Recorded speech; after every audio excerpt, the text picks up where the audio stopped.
Komitmen Kepolisian Republik Indonesia dalam memberantas tindak pidana korupsi terus digencarkan. Pada Kamis 11 September 2025, Polda Jawa Barat berhasil membongkar praktik korupsi dana bantuan kelompok wirausaha baru atau KWU yang ditujukan bagi masyarakat Karawang terdampak COVID-19. Praktik rasuah ini menyebabkan kerugian negara mencapai hampir 2 miliar rupiah.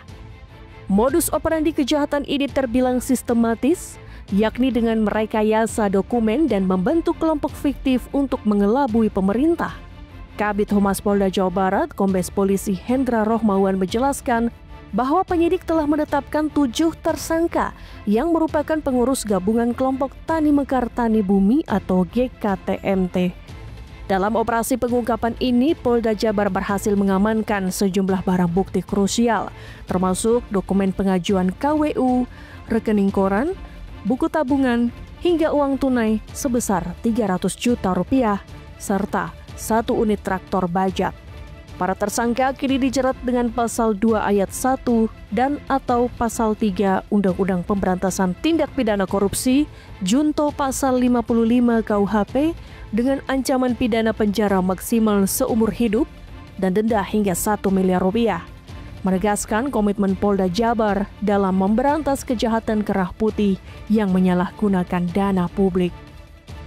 50 KWU yang dibuat fiktif, ya, sehingga itu dimanfaatkan oleh yang bersangkutan. Ya, kemudian untuk ada 50 KWU lagi yang juga diberikan, ya, berikan sebagian dan itu nanti dipertanggungjawabkan. Ya, tetapi hampir semua perwakunya itu dibuat oleh kelompok ini, ya, organisasi ini, ya, dan kita bisa mengembalikan kerugian negara, ya, nanti totalnya adalah kurang lebih 1.997.500.000 rupiah.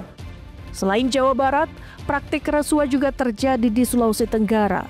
Polda Sulawesi Tenggara mengungkap dugaan korupsi pengadaan speedboat mewah Azimut Yacht 43 Atlantis 56 senilai 9,9 miliar rupiah dan menetapkan 2 orang tersangka. Pengumuman ini disampaikan langsung oleh Kapolda Sulawesi Tenggara, Irjen Polisi Didik Agung Wijanarko dalam konferensi pers di Tribun Presisi pada Jumat 12 September 2025. 2 tersangka telah ditahan adalah AS, yang saat itu menjabat Kepala Biro Umum Setda Sulawesi Tenggara, sekaligus pejabat pembuat komitmen, dan AL yang saat itu menjabat Direktur CV Wahana. Keduanya diduga kuat bekerja sama dalam menyalahgunakan kewenangan selama proses pengadaan.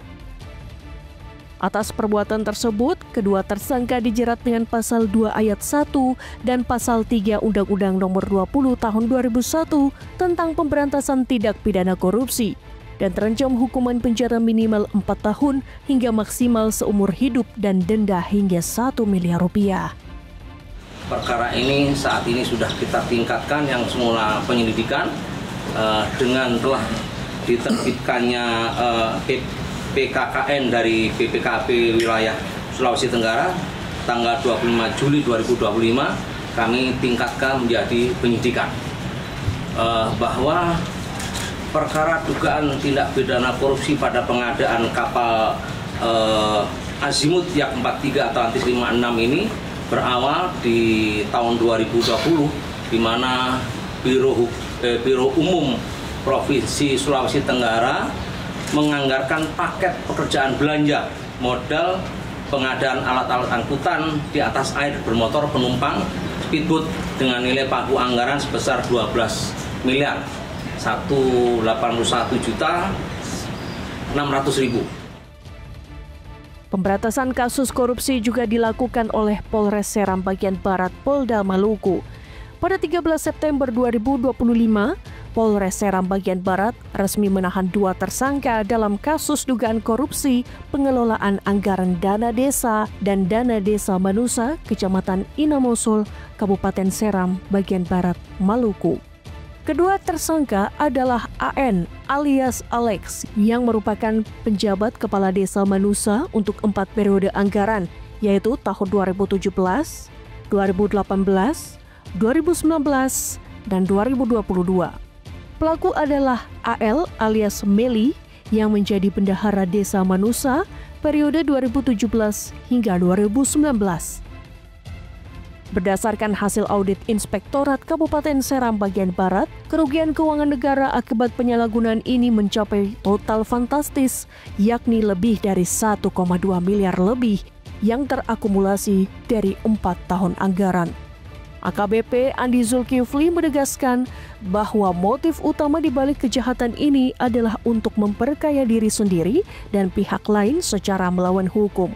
Atas perbuatannya, Alex dan Meli dijerat dengan pasal 2 ayat 1 atau pasal 3 junto pasal 18 Undang-Undang Republik Indonesia nomor 31 tahun 1999 tentang pemberantasan tindak pidana korupsi dengan ancaman hukuman maksimal 20 tahun penjara dan denda hingga 1 miliar rupiah.